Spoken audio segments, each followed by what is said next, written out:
আমরা রে যশোদা ননীর গোপাল যশোদা ননীর গোপাল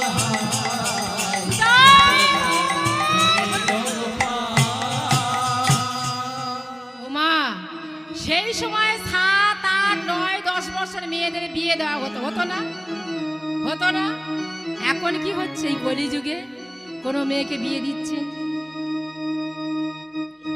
আর কেউ বা বিয়ে দিতে পারছে না আর্থিক অসুবিধার জন্য, আবার কেউ ভয়ে পড়েও দিতে পারছে।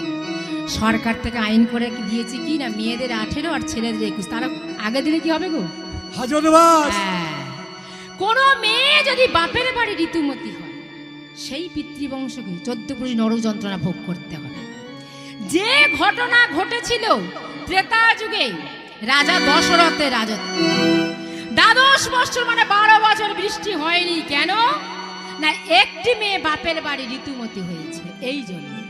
তা বশিষ্ঠ মুনি গণনা করে জানতে পারলেন বৃষ্টি হতে পারে যদি হৃষ্টশৃঙ্গ মুনিকে এনে যজ্ঞ করানো যায়।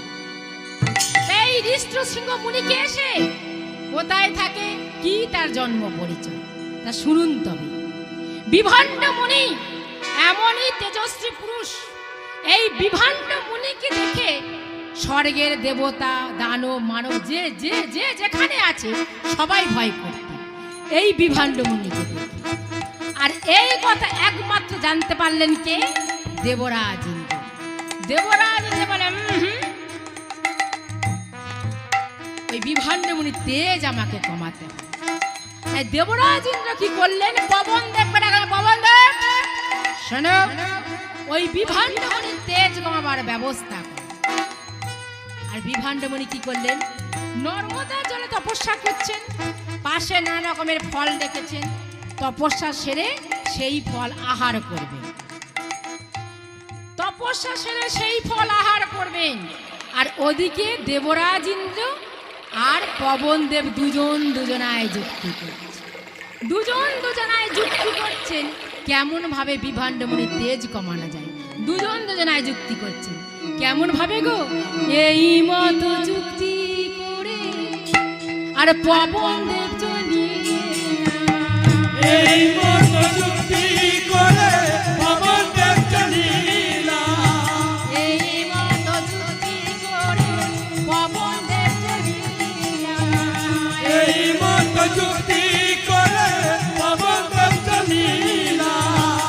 পরীক্ষার ছলে পবন দেখিতে আসিয়া, পরীক্ষার ছলে পবন দেখিতে আসিলা, পরীক্ষার ছলে পবন দেখিতে আসিয়া, পরীক্ষার ছলে পবন দেখিতে আসিলা। ধ্যানমগ্ন মহামুনি নর্মদায় বসিয়া, ধ্যানমগ্ন মহামুনি নর্মদা বসিয়া, ধ্যানমগ্ন মহামুনি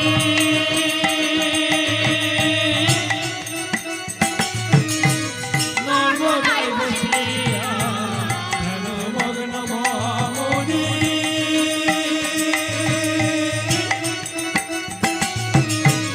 নর্মদায় বসিয়া, ধ্যানমগ্ন মহামুনি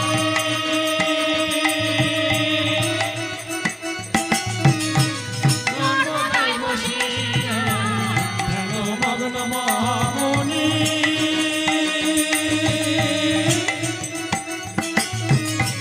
নর্মদায় বসিয়া, আহারের জন্যে ফল পাশে পড়িয়া, আহারের জন্য ফলমূল পাশেতে পড়িয়া, আহারের জন্যে ফলমূল পাশে পড়িয়া, আহারের জন্য ফলমূল পাশেতে পড়িয়া, ফলে অমৃত মাখা হাই ফলে অমৃত মাখাই গো, অমৃত মাখা হাই ফলে অমৃত মাখাই